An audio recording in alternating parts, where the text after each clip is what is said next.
Friday's episode of The Bold and the Beautiful was a sweeping mix of fantasy, friction, and fragile emotions, the kind that leaves fans clutching their hearts and screaming at the screen. What started as a daydream spiraled into a heartbreak-fueled reality check, while unexpected cracks began to form in the very foundation of LA's most glamorous families. Luna's fantasy, the perfect life that was.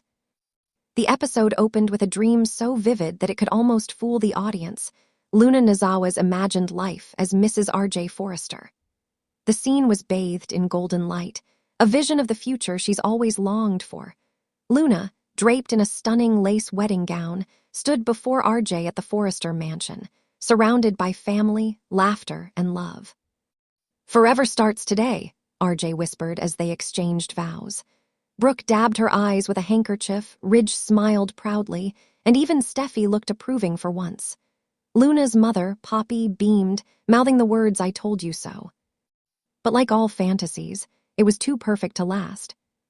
As Luna turned to kiss her groom, the edges of her dream began to blur.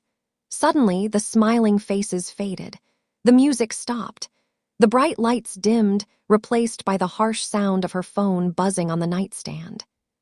Luna jolted awake, tears streaming down her face. It wasn't a wedding day.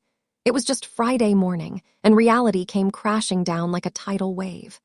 The truth still haunted her. RJ hadn't returned her messages in days, and ever since the drugged kiss scandal involving Zend, things between them had become painfully awkward. Reality bites. In the Forrester design office, Luna arrived late again to find Zend sketching new designs. He greeted her warmly, trying to break the tension. "Rough morning?" he asked, glancing at her disheveled look. "You could say that," she replied, forcing a smile. But Zend wasn't buying it. He could see the distance in her eyes, the sadness she tried to hide. "You're still thinking about RJ," he said softly. Luna didn't answer, but her silence was loud enough. Zend stepped closer. "I know things got messy, but maybe it's time you stop torturing yourself for something you can't fix." The moment was heavy, filled with unspoken longing and regret.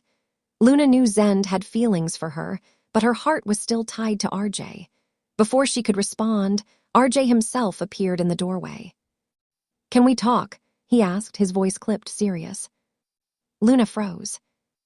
Zend, uncomfortable, excused himself, tossing RJ a sharp look before leaving. The silence between Luna and RJ stretched for what felt like forever. Then came the heartbreak. RJ confessed he needed space. He wasn't sure if he could ever see her the same way again, no matter how innocent she claimed to be. "You were drugged, I get it," RJ said, struggling to hold it together. "But every time I think about you with him, I just can't shake it." Luna's tears fell freely.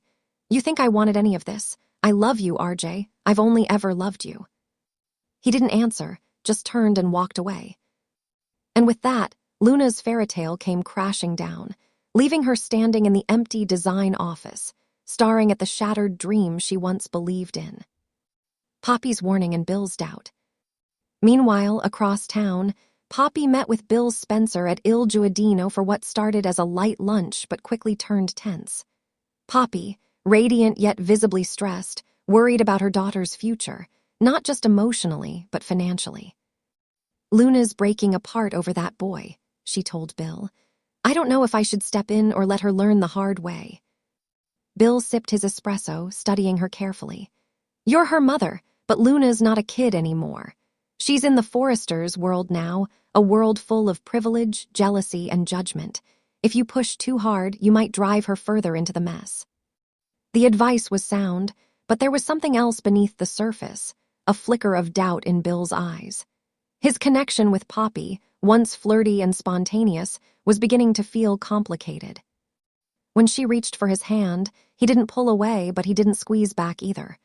"You don't trust me, do you?" she asked quietly.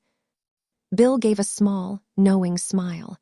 "Trust takes time, Poppy, and if we're being honest, I'm not sure I know everything about you yet."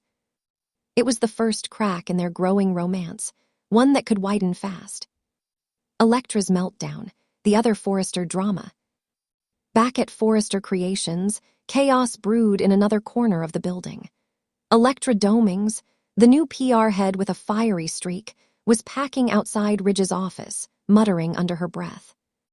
Earlier that day, a major fashion influencer had posted a critical review of the latest Forrester collection, calling it uninspired and dated. Electra took it personally.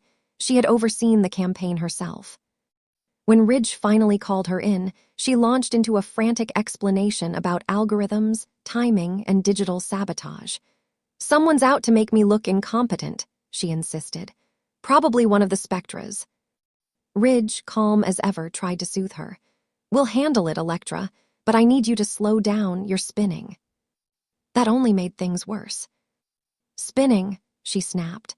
"I'm saving this company from becoming irrelevant." Her voice echoed down the hallway, catching Steffi's attention.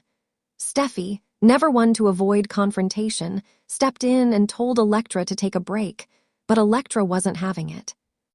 "I'm not going anywhere," she hissed, her eyes wild with frustration. "While everyone else is busy dealing with their love triangles and daddy issues, I'm the only one actually protecting this brand." Steffi's jaw tightened.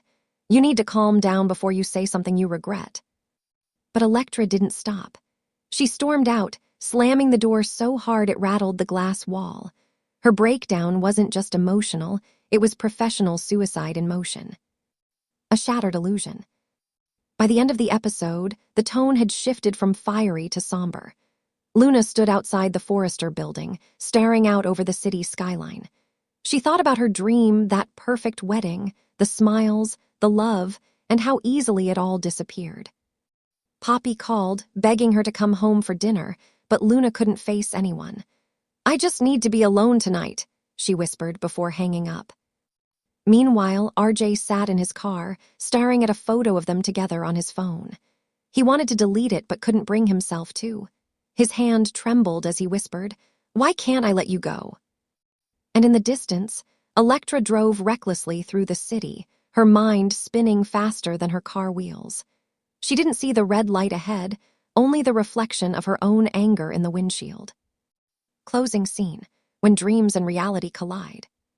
The final scene returned to Luna's earlier fantasy, replaying in her mind as a cruel echo.